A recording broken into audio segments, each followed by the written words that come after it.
요한복음 19장 마지막 세 번째 강해를 여러분과 함께 말씀 나누도록 하겠습니다. 예루살렘에 입성하신 예수.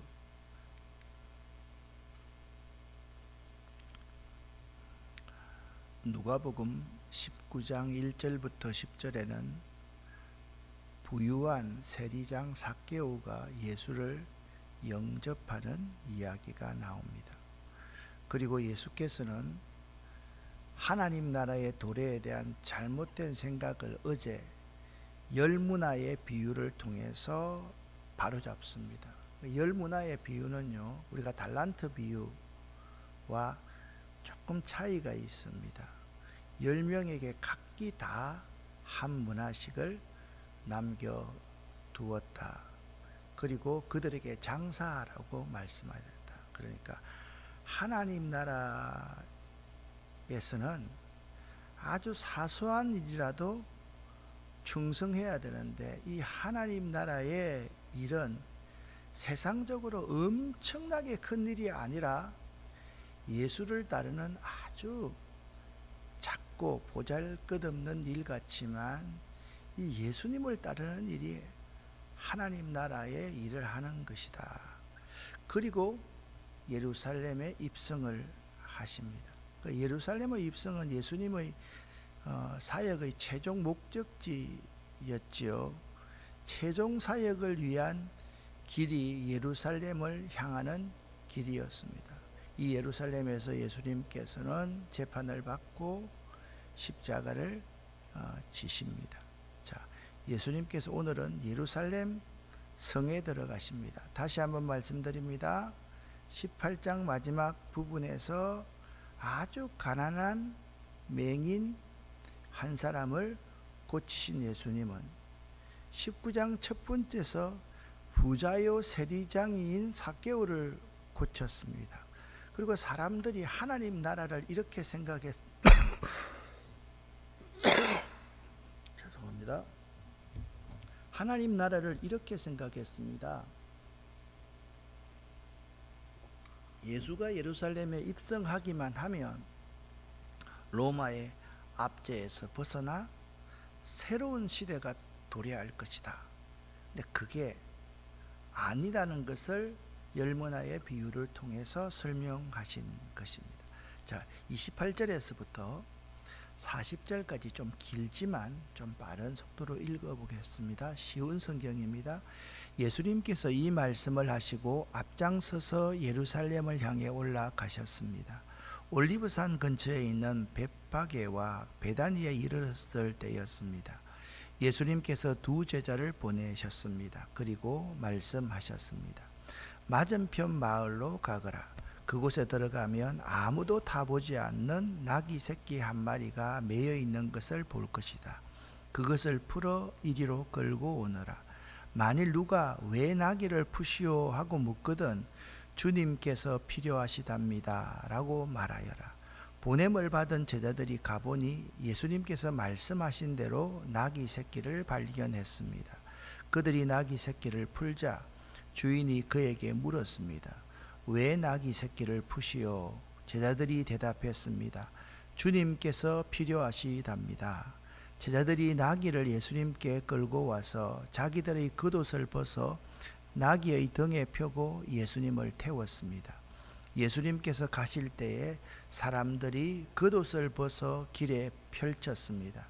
예수님께서 올리브산 비탈길 가까이 오셨을 때 모든 제자들이 기뻐하며 큰 소리로 하나님을 찬양하였습니다. 그것은 이들이 여러 가지 기적을 목격했기 때문입니다. 주님의 이름으로 오시는 왕에게 복이 있다. 하늘에는 평화, 가장 높은 곳에는 영광. 그러자 사람들 사이에 있던 몇몇 바리새파 사람들이 예수님께 말했습니다. 선생님, 제자들을 꾸짖으십시오. 예수님께서 대답하셨습니다. 내가 너희에게 말한다. 이 사람들이 잠잠하면 돌들이 소리를 지를 것이다. 아멘. 말씀드렸듯이 예수님은 예루살렘에서 일어날 일들을 오해하는 자들을 위해 열문화 비유를 말씀하셨습니다. 하나님 나라의 완성은 지금이 아니라 재림의 날에 이루어질 것을 분명히 밝히시고서 그리고는 십자가가 기다리고 있는 예루살렘을 예수님은 앞서서 걸어 나가십니다.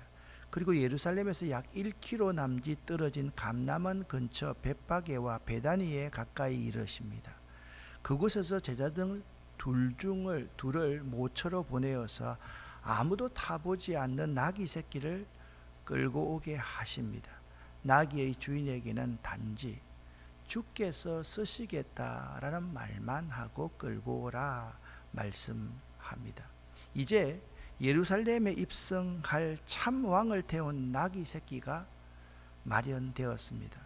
만왕의 왕 예수님은 세상의 영웅들처럼 화려하고 웅장한 등장이 아닌 평화를 상징하는 나귀를 타고 평화의 왕으로 입성하십니다.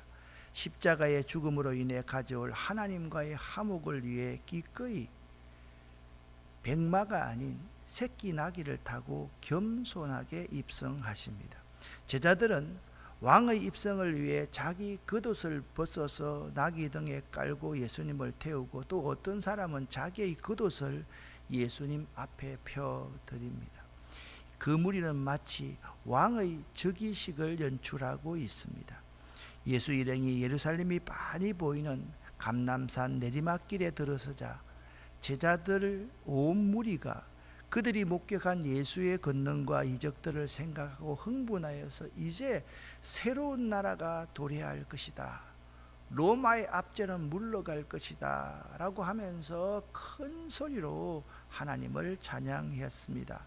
찬송하리로다. 주의 이름으로 오시는 왕이요. 하늘에서는 평화요. 가장 높은 곳에서는 영광이로다.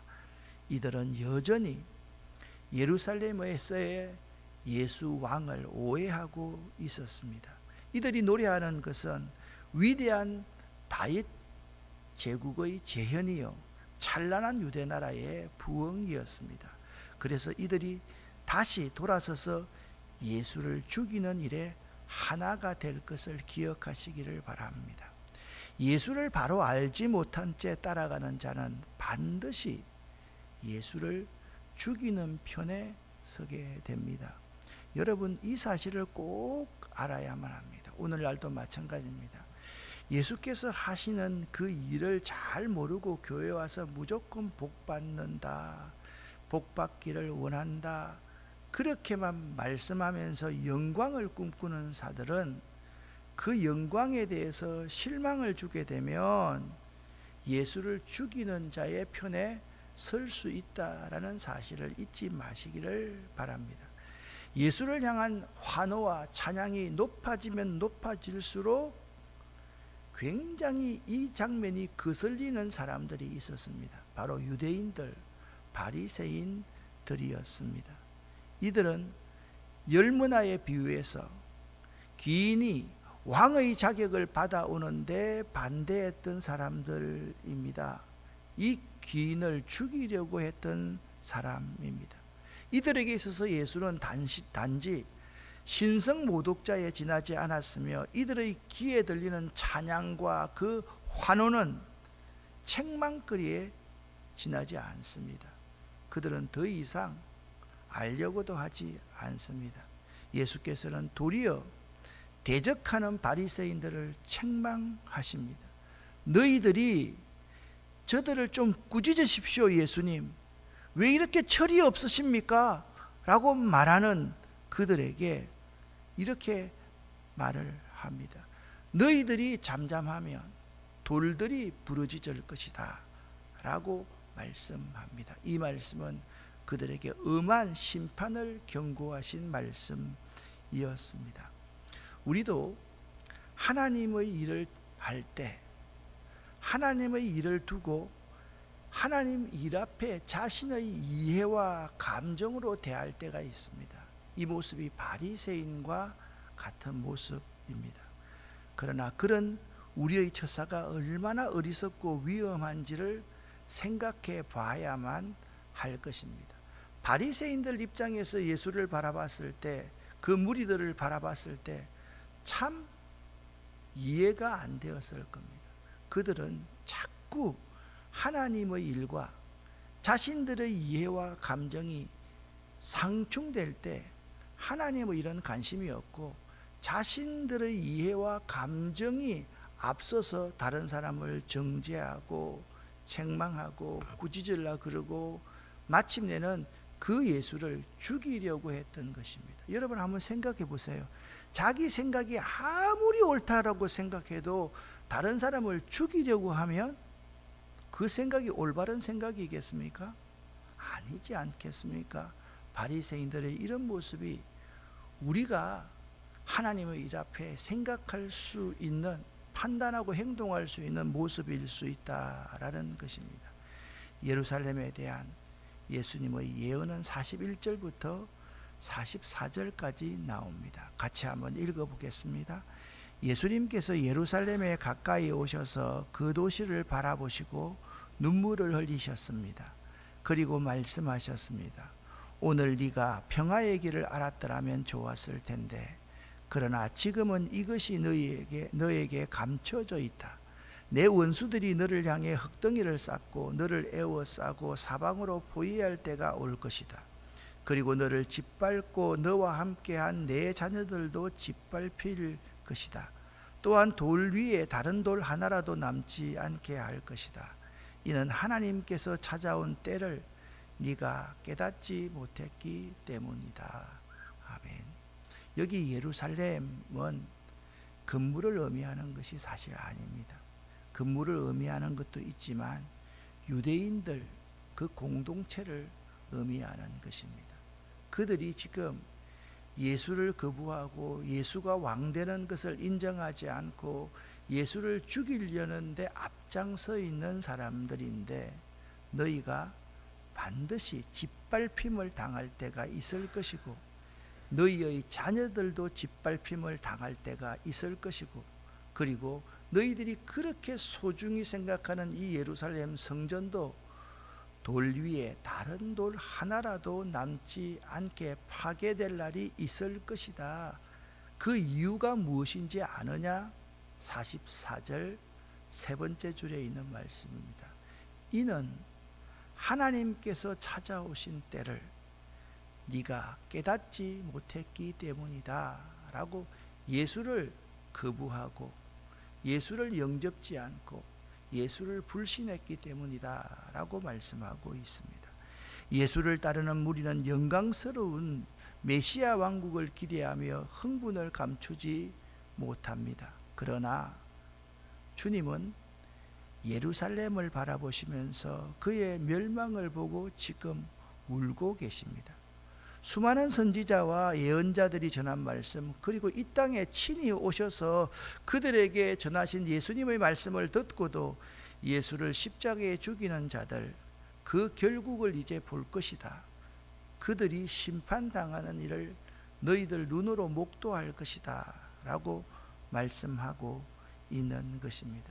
그들을 구원하기 위해서 오신 예수님을 버림으로써 그들은 아무런 보살핌도 받지 못한 채 멸망하게 될 것이다. 그런데 여기서 참 슬픈 것은 그렇습니다. 그들 때문에 그들의 자녀들까지 짓밟힘을 당할 것이다. 이것이 참 우리를 슬프게 합니다. 그렇습니다.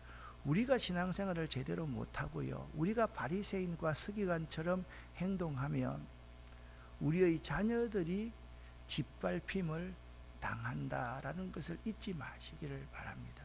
우리가 자녀들을 신앙생활이 모든 것의 우선순위다, 모든 삶에서 예수님이 우선순위야, 이것을 가르치지 못하면 그들 역시 우리로 말미암아서 짓밟힘을 당게 될 것이다 라고 말씀하고 있는 것입니다. 예수님께서는 바리새인들, 서기관들, 종교 지도자들이 당할 당연한 심판을 보고 우시고 계셨습니다. 이것이 주님의 마음입니다. 아니, 이들이 행한 그 행동 때문에 당연히 당할 심판이었지만 고소하다, 당연하다 그렇게 말씀하지 않으시고 그들을 향해 뜨거운 사랑과 눈물로 그들을 위해서 기도하는 눈물을 흘리고 있는 것을 볼 수가 있습니다. 이 뜨거운 사랑과 눈물 때문에 그들 가운데 일부가 회개하여 돌아와서 예수의 구원을 체험하게 되는 것입니다.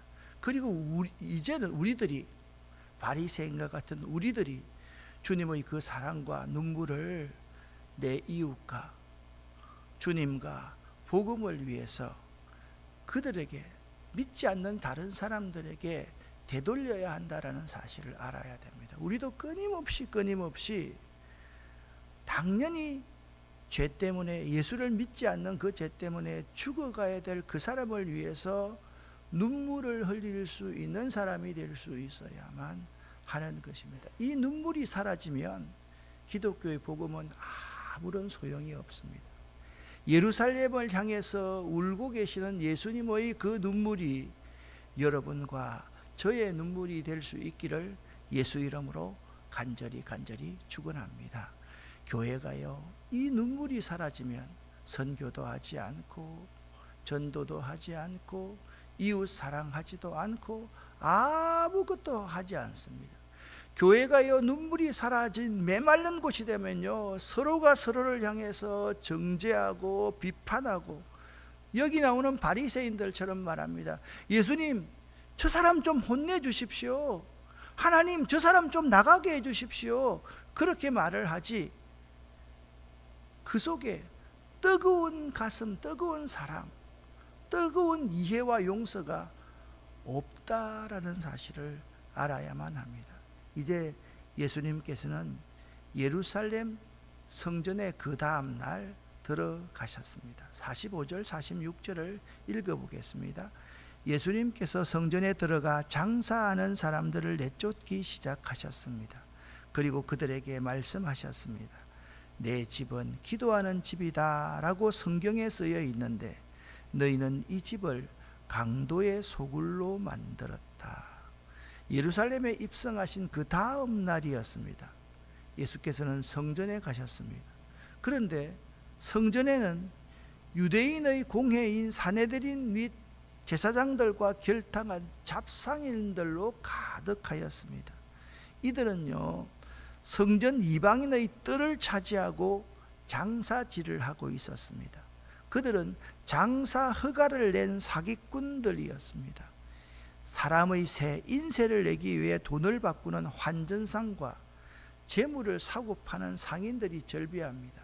그러니까 이 상인들 가운데 있고요, 그 가운데 성전에서 나와 있는 사람이 있는데, 이 사람이 성전에서 나와 있는 사람 아닙니까? 상인들이 이 사람한테 돈을 먹이는 거예요. 그러면 이 사람이 재물을 가져온 사람, 양을 끌고 온 사람의 재물을 불합격 판정을 내려버리면 이 불합격한 재물을 어떻게 합니까? 다시 합격 재물로 받아야 되기 때문에 이것을 헐값으로 또 사가지고 다시 이들에게 대파는 수법으로 막 돈을 벌기 시작하고, 환전을 하면서 돈을 바꿔주면서 수많은 착복을 하고 있는 사람이었습니다. 이방인의 뜰은 원래 어떤 곳입니까?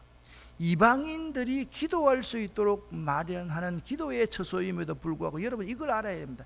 예루살렘 성전이 내 집이 만민의 기도하는 집이다, 이것보다 더 우선은 이방인의 뜰을 차지하고 있는 그들 장사치, 사기꾼 장사치들이 그 이방인들이 기도해야 될 기도의 처소를 강도의 소굴로 만들고 있다라는 말씀입니다. 예수님은 이들을 꾸짖으시며 채찍으로 쫓아내십니다. 그리고 가장 중요한 겁니다. 우리는 자꾸 성전 정화를 채찍으로 그들을 내리치시고 상을 뒤엎었다라고 이것만 강조를 하고 있으면서 성전에서도 잘못하면 뒤엎을 수 있다라고 말하고 있는데, 중요한 것은 이것입니다. 그리고 그 성전에서 친히 하나님의 말씀을 예수님께서 가르치셨다라는 것입니다. 이렇게 가르치셨습니다. 47절 48절 말씀을 함께 읽어보겠습니다. 예수님께서 날마다 성전에서 가르치셨습니다. 그러자 대제사장들과 율법학자들 그리고 백성의 지도자들이 예수님을 죽이려고 하였습니다. 그러나 모든 백성들이 예수님의 말씀을 열심히 듣고 있었으므로 예수님을 죽일 방법을 찾을 수 없었습니다. 아멘. 자, 여러분 보십시오.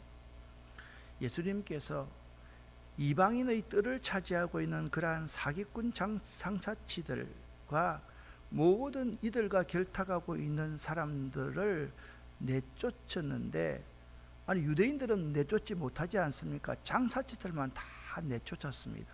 그리고서 상황 끝 손 틀었다 그러면 예수님은 정말 본질을 모르시는 분이었을 겁니다.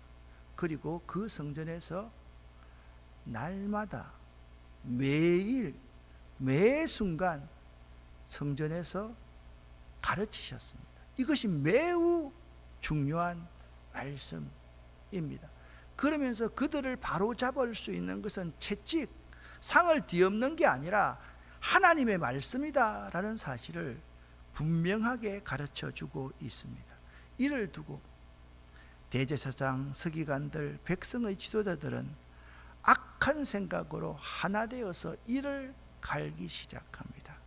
마침내 다 하나가 되어서 예수님을 죽이려고 모의를 합니다.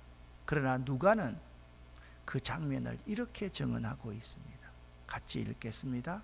그들은 주님의 말씀을 듣는 자들이 많아서 감히 예수를 죽일 기회를 잡지 못하였다라고 그렇게 말씀하고 있는 것입니다.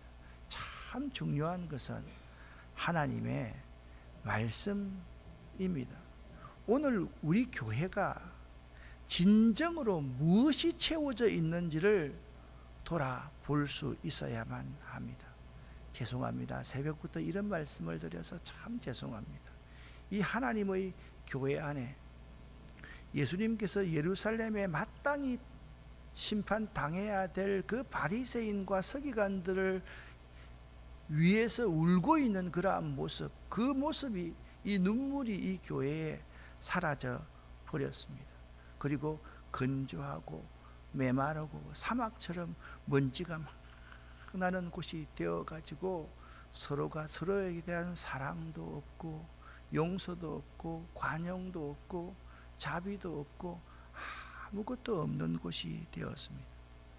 이 모습과 이방인의 뜰을 차지하고 장사치하는 환전꾼들, 장사꾼들과 무엇이 다를 바가 있겠습니까? 강도의 소굴같이 타락한 성전을 정하신 예수님께서 하신 일이 무엇인지를 이 새벽에 다시 한번 묵상해 볼 수 있기를 바랍니다. 자기 자신이 살아있는 말씀이 되어서 말씀으로 성전을 채우십니다.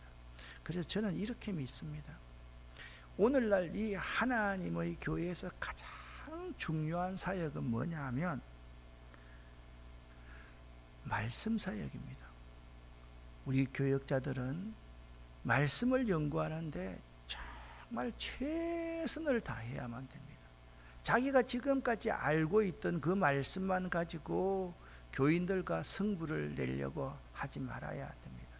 말씀 앞에 무릎 꿇고 눈물을 흘리면서 그 말씀을 깨닫기 위해서 발부둥 쳐야만 합니다. 예수님이 그 자신이 살아있는 말씀이 되어서 말씀으로 성전을 채우셔서 그 성전을 정화하셨던 것처럼 우리도 그러한 삶을 살 수 있어야만 합니다.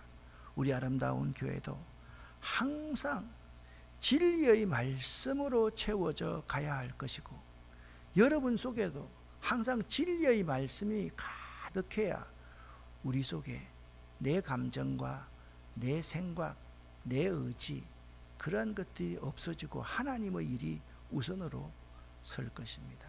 저는 이런 생각을 할 때가 참 많습니다. 여러분 맞는지 한번 보시기 바랍니다. 제 느낌입니다. 주일마다 새벽마다 하나님의 말씀이 은혜롭게 선포되어질 때마다 사탄은요 새가 되어서 그 말씀을 그냥 쪼아서 먹어버리고 뺏어가 버립니다. 항상 은혜가 있는 곳에 시험이 있듯이 하나님의 말씀의 은혜를 많이 받으면 받을수록 거기에 인간적인 생각이 항상 앞서더라라는 말입니다. 여러분 잘 한번 생각해 보시기를 바랍니다. 하나님의 일보다 앞서서는 안 되는 것이 나의 감정입니다. 하나님의 일은 다른 말로 하면 하나님의 말씀이 교회를 지배하는 것, 하나님의 말씀이 나를 지배하는 것, 하나님의 말씀이 우리 모두를 지배하는 것이다.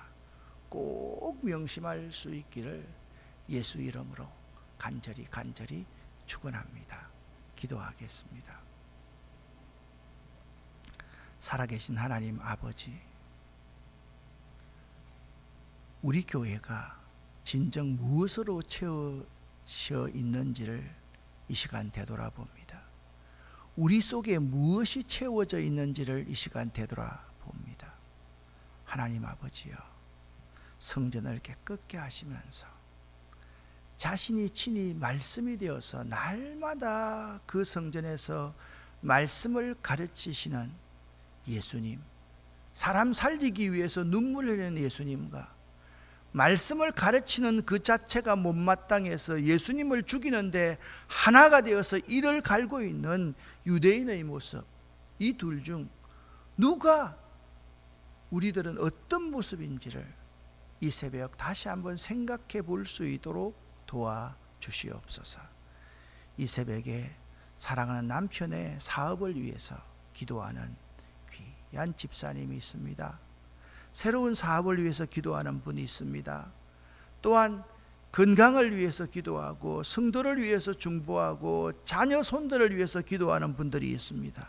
하나님 아버지, 하늘 문을 여시고 이들에게 복을 채워주시되 먼저 하나님의 말씀으로 채워주시옵소서.